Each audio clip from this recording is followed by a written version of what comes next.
Hello, I'm Take from TakeO.com and welcome. Now, if you're like me, a driven business proprietor, an entrepreneur, you started your business with a dream, a perfect picture of what your business would look like. And I'll bet you anything that your business consists of a well-oiled machine. You know exactly who you're serving, you know what you're doing to serve them, and people within it and who interact with it work exactly like the wheels in a machine that push through all this great service in order to achieve your vision. But what's the reality? For many of us, the reality is that within the first few weeks of starting your business, you get caught up in a lot of detail.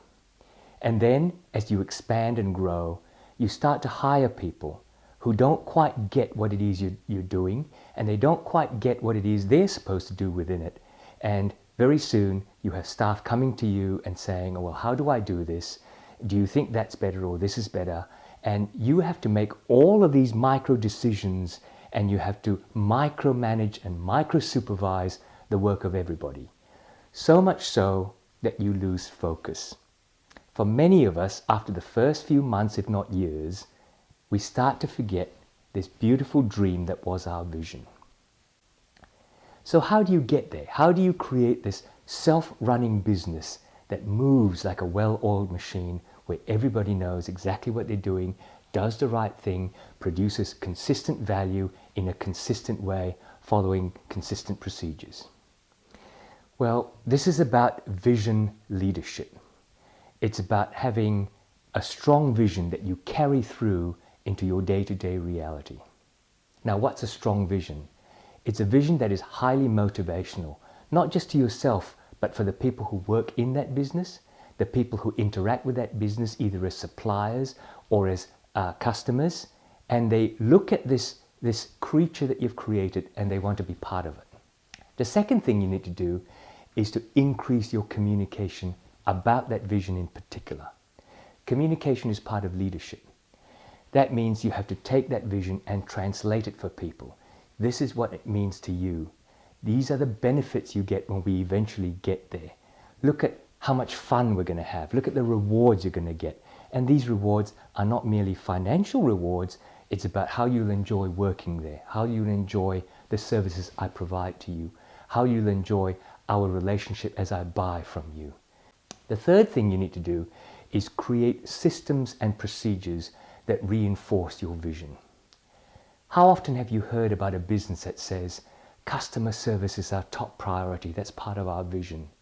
And then in order to get that customer service, you have to fill in a series of 5 different forms, send them in and wait for results, and then eventually you get the product you want. That doesn't put this vision of customer service up front.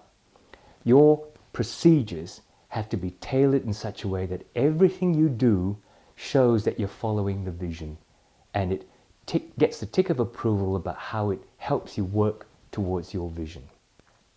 Systems, policies, and procedures create consistency of quality. They create consistency of movement and of process so that your customers know exactly what they get, and it will be the same this month as it was last month, as it was last year. Number 4, you need to create measures and provide rewards to people that align with the vision. So if you're about customer service, don't measure things about profit, although that becomes an implicit thing that comes from customer service. Start to measure how satisfied people's customers are. Then create rewards for these measures. Make sure you announce good value things to everybody so that people feel proud about working in this culture and aiming towards the same goal. You also have to make sure that you have the right people. There's a saying in creating corporate culture about getting the right people on the bus and in the right seats. So it doesn't matter if you have a highly skilled person who just doesn't want to work there. It doesn't matter if you have a very experienced person who does things their own way and creates different customer perceptions about what your business is about. And by the way, here's the hard bit. If you do find people who are recalcitrant, who don't agree with your vision, who just simply want to do things their own way, and it interferes with getting to your vision, you're going to have to counsel them out, because it's about getting the right people into the bus, sitting in the right seats. Now, finally, you need to create an atmosphere where people are not afraid of straying from the vision. They need to understand that if they do something wrong, it's not a failure, it's not wrong, it's a result that you can work on. So you need to create an atmosphere where people fail quickly, that you pick up if people are not in the right area, if not doing the right thing, and can be adjusted. And you create an atmosphere where people can come to you and say, you know, that thing I did, it got the wrong result. What can we do about it? So that you can actually talk about it and guide them and move them along the same direction. Of course, the other side is true. If they don't learn from a continuous series of results, then they clearly are making mistakes. So, download the free information paper that's available below the link. It's called Make Your Vision Day-to-Day Reality, and takes you through some detail about how you create a corporate culture that creates your own self-running business that moves your business towards that business dream you had when you started.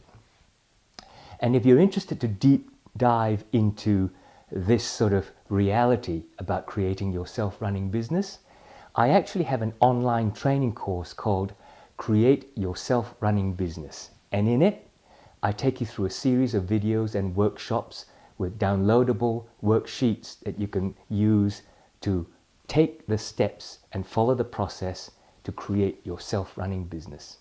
I hope I'll see you there. Otherwise, I'll see you next week.